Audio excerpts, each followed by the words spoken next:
Hi everyone, I'm here to talk a little bit more about the Goldberg Variations by Bach. It's my first ever solo concert for Pinchgut Opera, and I'm really thrilled to be bringing it to the beautiful acoustics of City Recital Hall in a couple of weeks.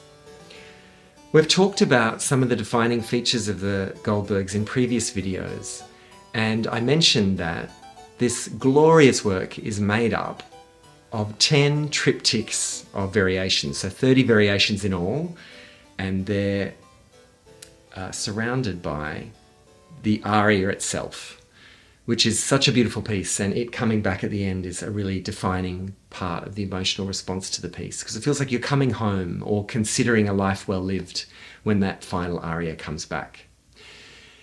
Now, each triptych that Bach has constructed is made up of three interesting musical characteristics. The first one is the hand crossing on the two manuals, which I talked about, which I think is a homage to both Scarlatti and Rameau.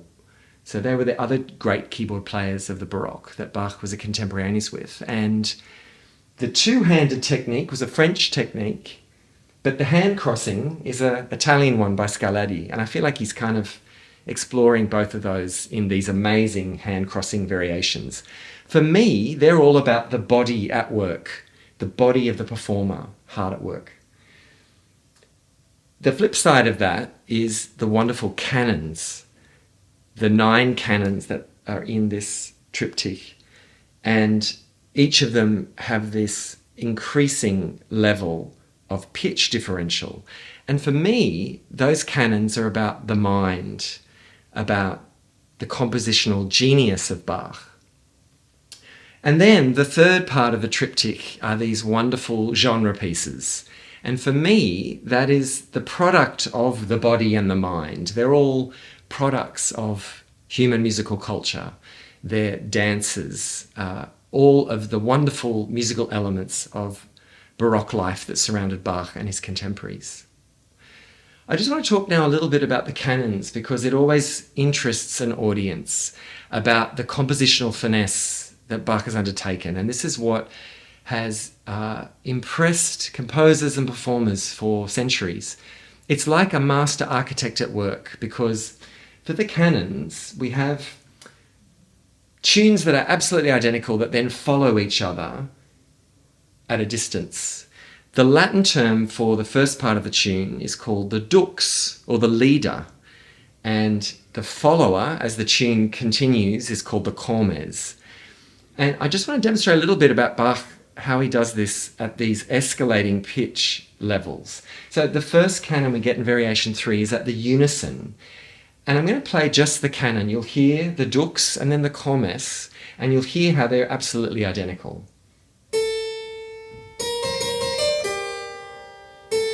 Here's the comes.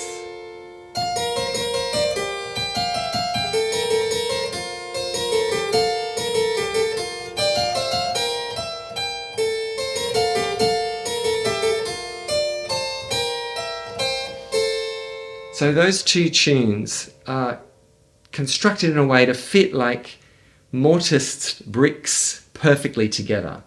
Now, the other wonderful thing that Bach does is he's provided not only, you could just play those canons, they're beautiful by themselves, but he's actually added a third voice, which is the bass, to make them into satisfying pieces. Now, that's a canon at the unison. So the next triptych has a canon at the second. And in this one, the dux, the first initiating voice, is in the lower voice. And then you'll hear that the voice is identical, but at a higher pitch, a second away. So here's the dux, and here's the comes. Comes, dux, comes, dux. So that one is in 3, and then, of course, Bach writes this beautiful bass line.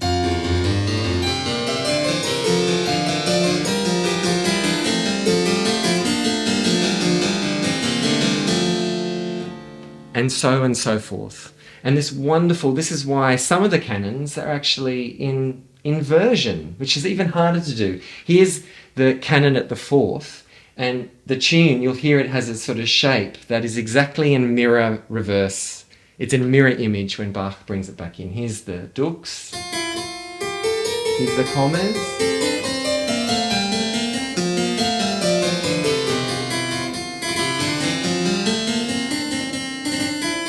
So when one line falls, when the dux falls, the commas rises. And then Bach adds this amazing bass line to again make it a beautiful piece.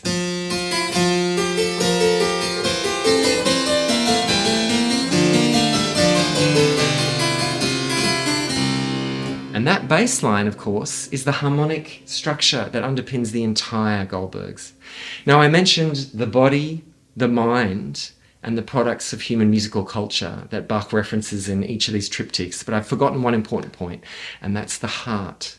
You could read the Goldbergs like a book, but actually it needs a performer to bring it to life, and it needs the heart of a performer to give it the spark and beauty that is so unique to this glorious composition.